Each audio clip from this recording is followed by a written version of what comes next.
Hi guys, welcome back to our channel How to Guide. Today in this video I'm going to show you how to add any event to favorite. To do so, follow some simple steps with me.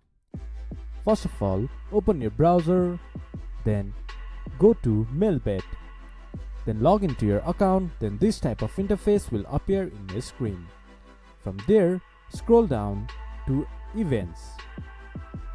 There, click to this star button to add to favorite to any events that you like. Then that event will be added to favorites.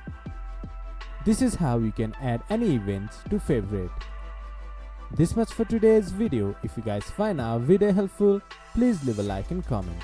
And do not forget to subscribe our channel and hit the bell icon. I'll see you guys again in our next video.